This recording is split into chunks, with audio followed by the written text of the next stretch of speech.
Do you ever get tired of being the person that everyone comes to for everything? Drained from having constant conversations all day long, but you know you can't stop because it's the job you chose and people rely on you.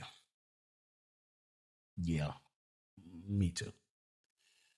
You know, being in the role that I have currently as a leader and as a manager, try to say hi to everybody on the floor. Now, some days I'm not going to be able to. Other days I'm going to be pulled into a meeting about something so very important. Um, but most days I try to talk to everyone. And the thing with talking with people is they talk back. They're going to have a lot to say, a lot they want to discuss with you. And sometimes they're going to do the most trying thing of all for introverts, and that is small talk. Oh, the small talk. And, you know, if you're an introvert, that is probably one of the most frustrating things in the world because, you know, you kind of, well, when your social battery's running low, you kind of need that alone time to recharge. But, you know, when you're the leader, when you're in management, or just in general, when you are the person that people look to, you kind of don't get as much time as you would like.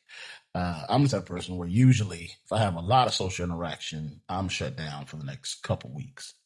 But when you're in the position I'm in, um, I'll give an example.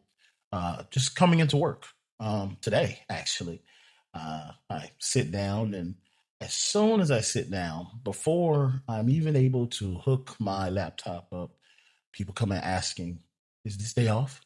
Can I request this day off? Hey, I was thinking about this," or my favorite, "Hey, Mr. Boss, I have a complaint. And my complaint is that this person smells weird." I promise you that is an actual thing people have said to me. Now, this is not about complaining about people's uh, requests, because at the end of the day, again, it's the job, my job, to be there for them and to give them what they need to be supportive. But it is taxing because there's times where you're gonna need that time to just kind of break away to relax. And so one of the things I try to do and made sure to do was to kind of set my own schedule up. What I mean by that is I try to take control of the conversation on when certain things happen. So, for example, when I come in, I kind of already know that there's no way I'm going to be able to deal with the fact that people are going to come in, they're going to have questions, whether it's about trying to get days off or whether it's about some concerns they may have. So, as opposed to being overwhelmed, those first couple of hours of the shift, I go to them. Right, I spend time with my team, talking to everyone, doing everything I can, and try to schedule all meetings early so that at least my brain can prepare for the first couple hours of my shift.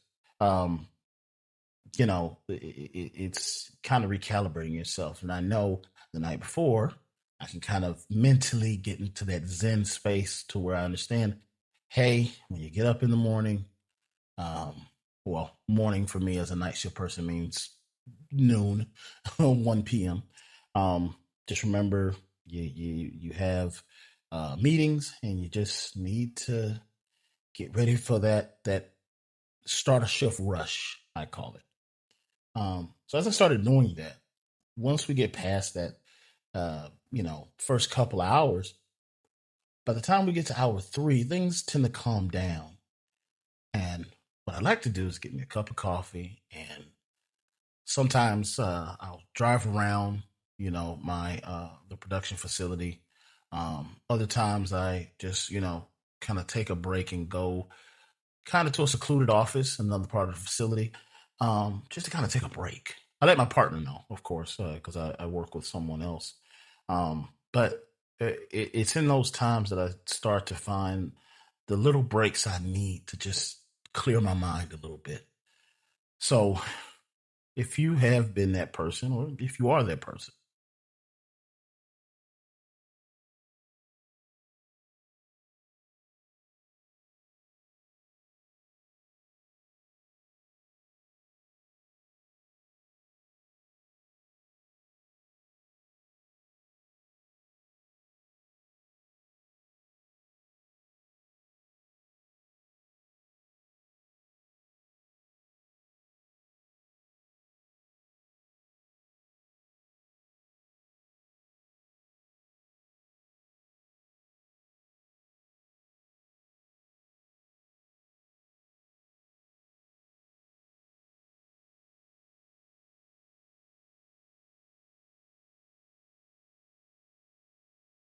It's tough. It's not easy. But more than anything, I think it's important for us to remember that just because you're introverted or just because you have things that you struggle with, it doesn't mean that you still can't be that person for the team, for your team, for whatever it is that you do in life. I think it's still important to push forward and to always remember that at the end of the day, it's tiring being that person, sure, but it feels a lot better that it's you and not someone else because at least you get to put forth your best foot to make things better for the place that you work and the people that you're around.